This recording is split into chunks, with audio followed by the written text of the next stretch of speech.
Alors, on a vu qu'on pouvait créer des formes, que ce soit des formes, des prismes, des formes avec de la profondeur ou toutes plates. Maintenant, on va voir comment on va pouvoir y ajouter de la couleur.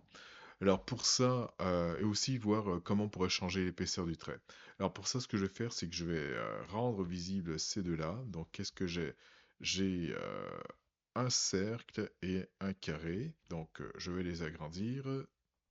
Donc ça, voilà. Alors, donc, pour changer la couleur, alors ça va être assez simple. Là déjà, bah, je peux voir Nerves, Make Nerve Circle. Ça veut dire que j'ai de l'historique. Donc du coup, alors ça c'est une chose importante à faire, c'est effacer l'historique de tout.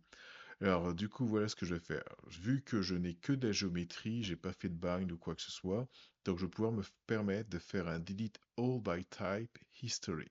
Comme ça, toute l'historique que j'ai oublié d'effacer, bah, va être enlevée. Parfait. Donc, alors, alors ce que j'avais au départ, c'était ça. Donc là, j'ai mon cercle qui est là. CTRL A pour avoir accès au Attribute Editor. Et dans le Attribute Editor, je peux voir que j'ai deux onglets. J'ai celui-là qui s'appelle Control, qui correspond à la node de transformation. Et ici, on a Control Shape, bah, qui correspond à sa shape. Alors, transformation, c'est là où on va avoir les Translate, Rotate, Scale, donc la node de transformation. Et là, bah, l'autre, ça va être Shape. Juste le fait qu'il y ait écrit Shape, bah, ça nous permet de savoir que c'est la shape. Alors, ce qu'on va faire pour la couleur, on va la placer sur la shape de préférence. Et d'ailleurs, je vais faire quelques exemples. Je vais copier ça pour vous montrer la différence qu'il va y avoir entre le faire sur la shape et le faire sur euh, la, la note de transform. Ok, donc voilà, j'ai ça.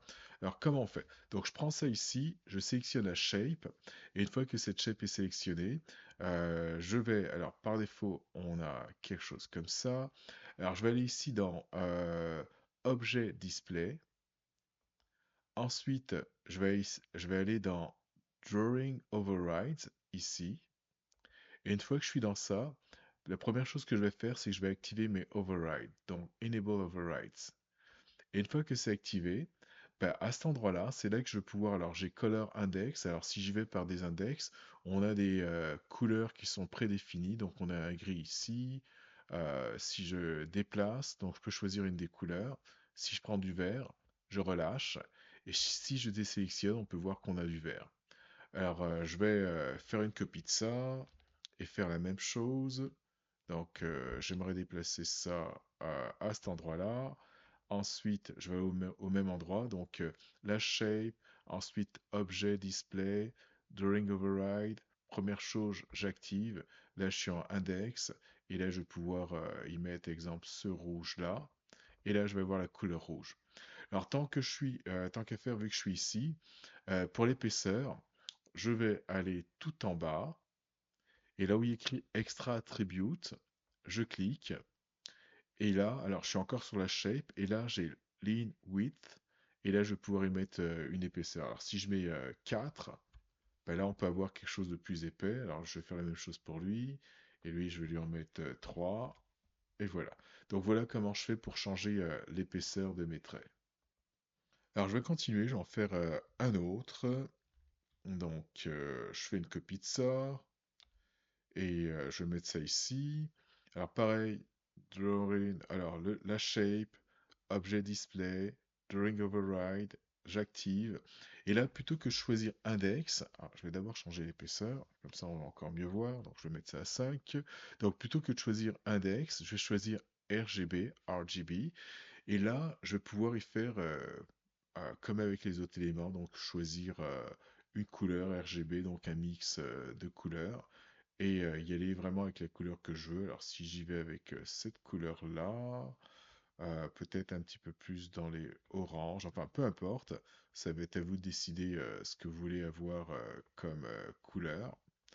Alors admettons que j'y vais avec ça, on relâche, et voilà, j'ai choisi ma couleur.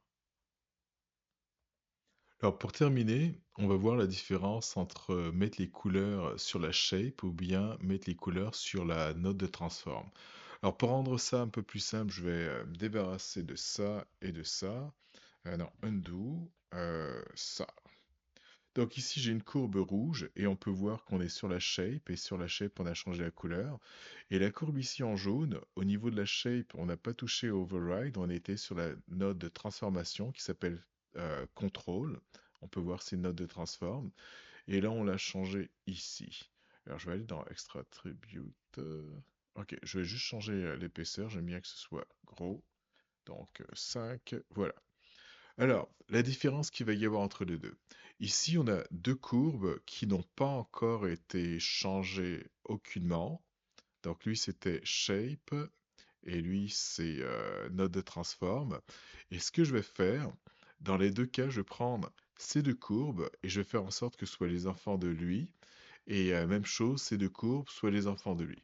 Alors, donc je prends E, ensuite cette courbe-là en dernière, ensuite, Edit Parent, voilà ce que ça donne. Si je désélectionne, on peut voir que ça c'est rouge et on a les deux enfants qui suivent. Maintenant, je vais faire la même chose avec ça et on va constater qu'il va y avoir un transfert de données et autrement dit de couleurs. Alors, donc, j'ai fait ma sélection, Edit Parent, c'est fait. Et quand je désélectionne l'ensemble, ben, on peut voir que ces courbes-là, qui avaient cette couleur-là, ben, le jaune qui était là était transmis à ça. Donc ça va être la différence qu'il va y avoir entre les deux. C'est-à-dire, si je le fais sur ma note de transform, elle va transférer cette information aux enfants, bien entendu à condition qu'il n'y ait pas de override. Par contre, si je fais un override, exemple, sur l'enfant, je pourrais le faire en shape ici parce que là on a un enfant et je pourrais lui donner une couleur, voilà. Et là, ça se met à fonctionner. Donc, c'est pour ça que, de préférence, je vais mettre les couleurs sur les shapes.